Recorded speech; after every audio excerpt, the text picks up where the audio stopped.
proximity. Actually, I had one of my agents ask me this question yesterday. He's like, why do you have to do that coaching? Like, don't you know everything? Sure.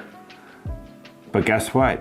Just like my agents have to be reminded by me to do something, like call the damn leads.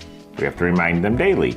Like, I need to be reminded of the things that I'm supposed to be doing in the business. It's my coach, John Cheplek, says, we don't need to learn more, we need to be reminded more.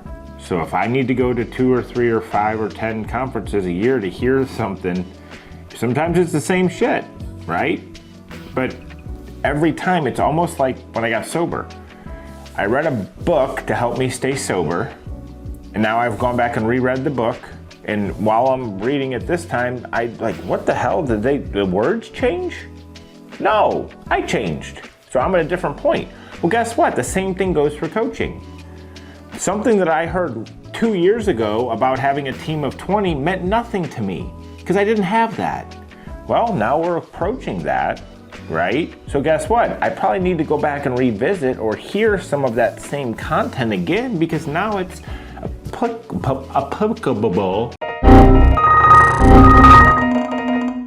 applicable to my business. Right now, it's important to me. You can't take all the knowledge in and retain it all like forever, always, and know everything, right? Like, you take what you need, you leave the rest. Well, guess what? I'm at a different point than I was a year ago, so I need something new. So for me, staying always plugged in, plus it's a great way to network and stay connected to the other top teams and team leaders across the country to find what they're doing in their business and what works, you know?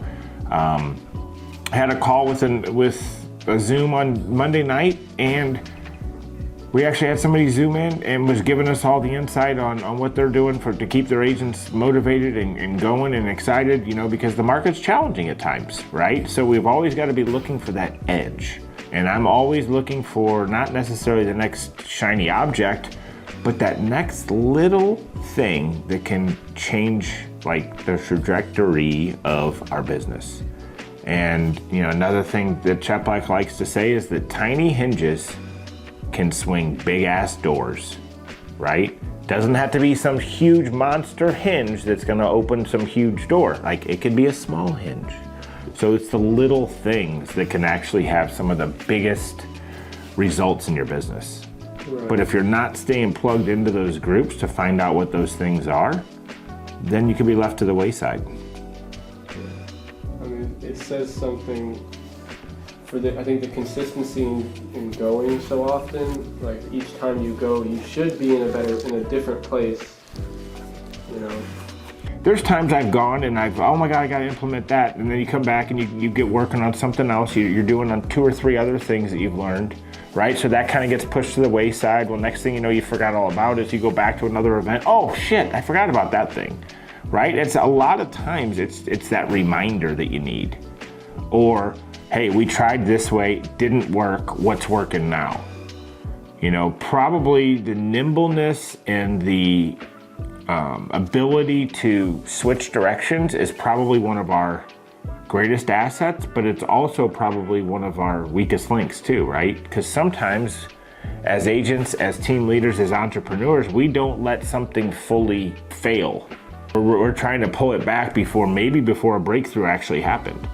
Right? And I know there's times that I've wanted to pull back on some of our farming that we're doing, our marketing. And we've pulled back a little bit on some of the postcards and some of the stuff just from a smart standpoint of where the market is right now. But, you know, there was times I wanted to just, boom, smash the whole thing. Well, like, no, this is a long play. It's 12, 24, 36, 40, 48 months out. And if you just let something go for 12 months, I got no results, pull the plug. No, you haven't even given it time to marinate, right? What? Bro, what are you talking about, man? It's like a good steak. You gotta marinate it. You gotta let it sit there and kind of soak in everything it's supposed to be doing before you take the bite.